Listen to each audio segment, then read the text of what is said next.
Hi and welcome. This is a video on the Scherzando by Matthew Camidge. It's on the Trinity Grade 5 list at the moment, and this is at the request of Colabatula. We're going to look at specifically ways in which to practice this piece and look at the detail. So, first of all, I would warm up with playing the scale. Now, what key are we in?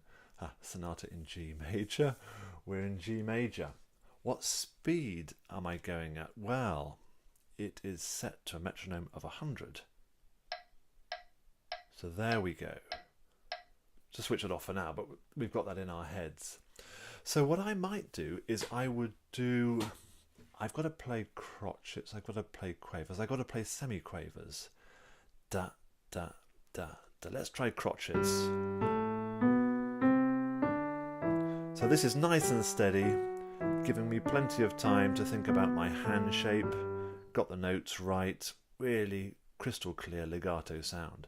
Let's try some quavers, and I'm going to do 2 octaves.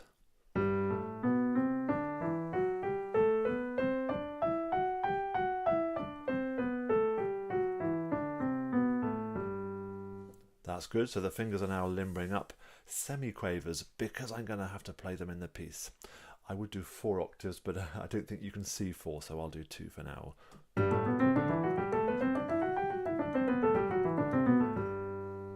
And that's got the fingers going. And if I was being in the mood, I might do the relative minor, or the chord of the scale starting on the 5th degree. And then I might play the scale in different ways. When I play this piece, I'm going to be needing to play quavers in this hand and semi-quavers in this at some point. So, G major.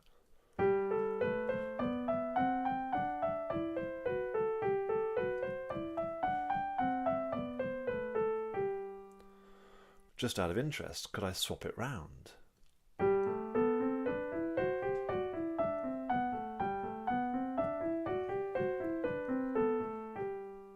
Could I do one legato, the other staccato?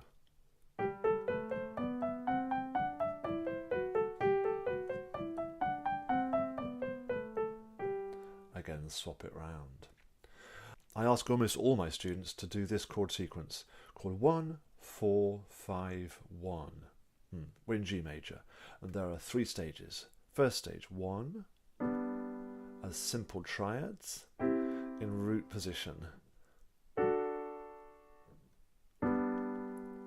Stage 2, add a bass and a beat. So let's give it 4 beats. Da, da, da, da.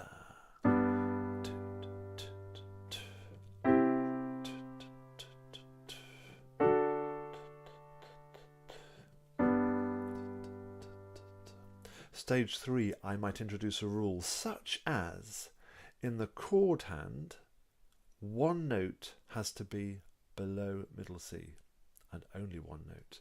Well, that doesn't fit that brief.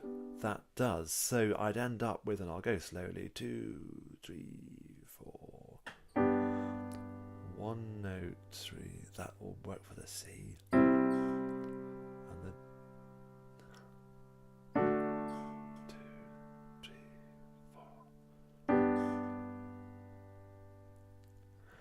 and notice that time I use the pedal, and I'm using the pedal to buy myself time. Play the chord, hold it with the pedal, then do the thinking about where to place this hand. So there's some warm-up ideas to get the brain going. Now then, I've isolated 5 tricky bits in this piece.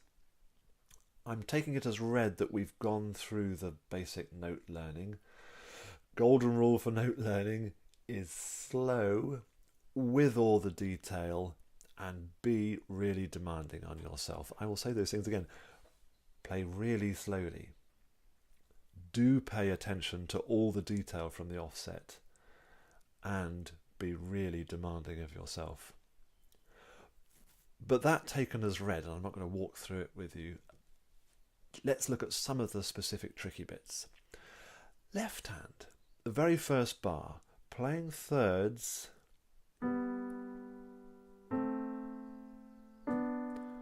really clearly is difficult.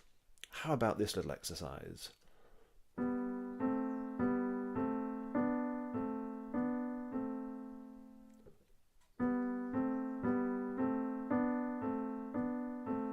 Can I transpose it? Can I play that in C?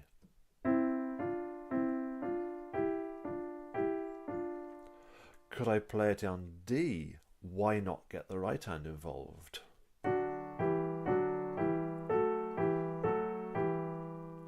Could I play it in a difficult key with lots of black notes? My hand's right up here. And if I felt inclined,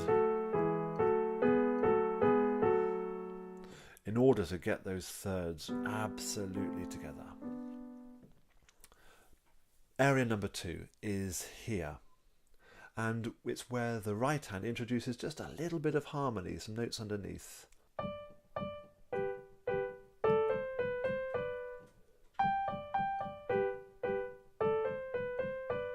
And I've got to make sure I can still hear that tune. Why not sing it through? Dum dum dum dum da da da da dum da da da da dum dum da da da da da. So now I'm playing it, I'm going to hear it in my head.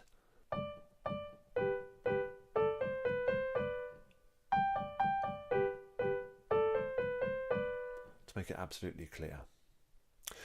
Area number 3. Here it is. We've got some semi-quavers in a sort of runny passage, and that's the bit I'm looking at. So for semi-quavers, very often a dotted rhythm can be very helpful. Staccato to help your articulation. Repeat notes.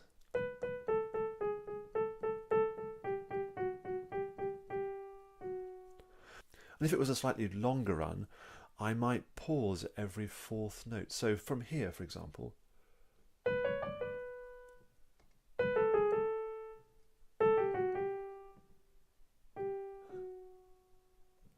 one more time.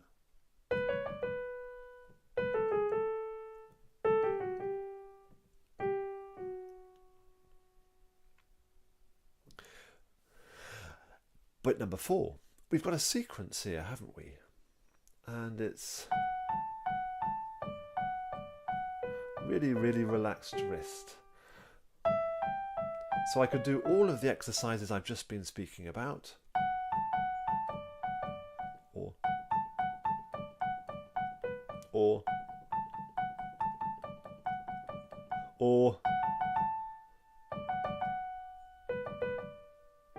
they are all applicable here. I think I'd also be tempted to take that exercise, take that sequence, that pattern of notes, and just take it all the way down the scale. We're in D major by this point, aren't we? So we've got F sharps and C sharps.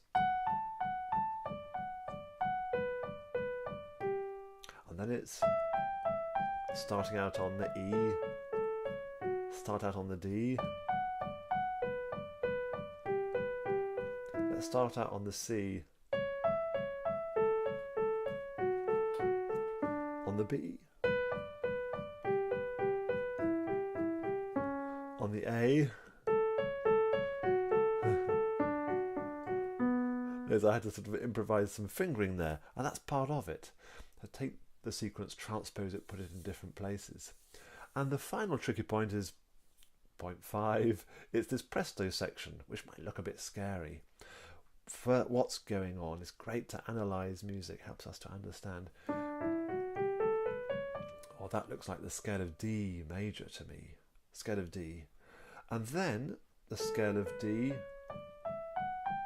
from the 5th note. You will see this a lot in classical music. I can hear Beethoven pieces, for example, concertos used it. You hear it everywhere. But then the scale from the 5th degree. Transpose it. Let's try it in C from the 5th note. Let's try it in G, our home tonality.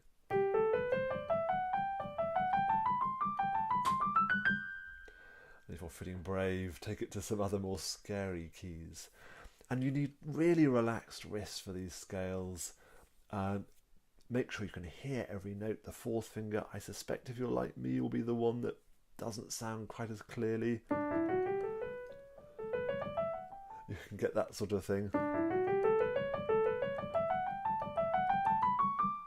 Start out steadily and gradually increase the speed.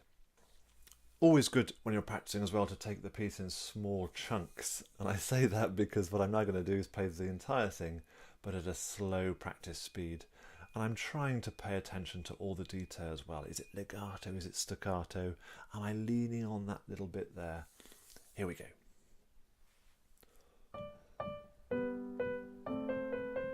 So quite delicately here.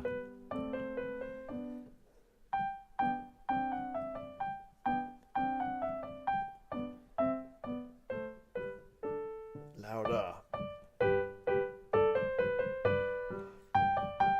And a staccato left hand. Feeling the first beat of the bar. Second section.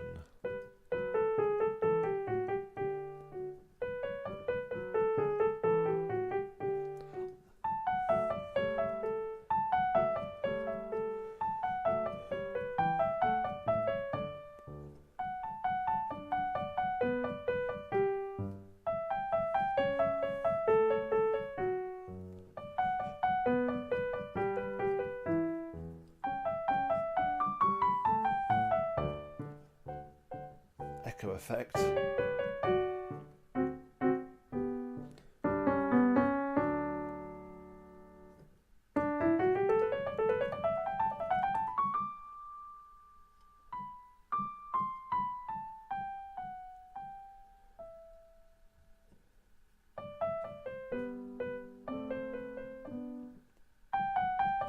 Bit of decoration there.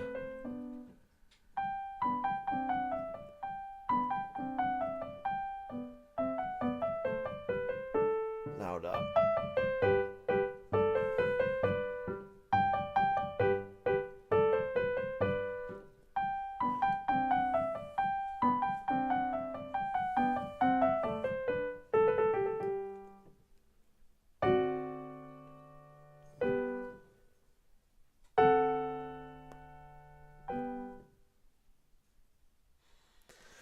So I hope you found that helpful. I certainly noticed one or two things there that I didn't do quite right. The echo effects weren't quite as good as I would have liked. My articulation on certain bits wasn't quite as clear as I would have liked. But I hope nonetheless that that little run through will give you some idea of the ways in which I might want to practice it. Do come back to me if you've got any questions, and I look forward to perhaps hearing you perform it yourself. Bye-bye for now.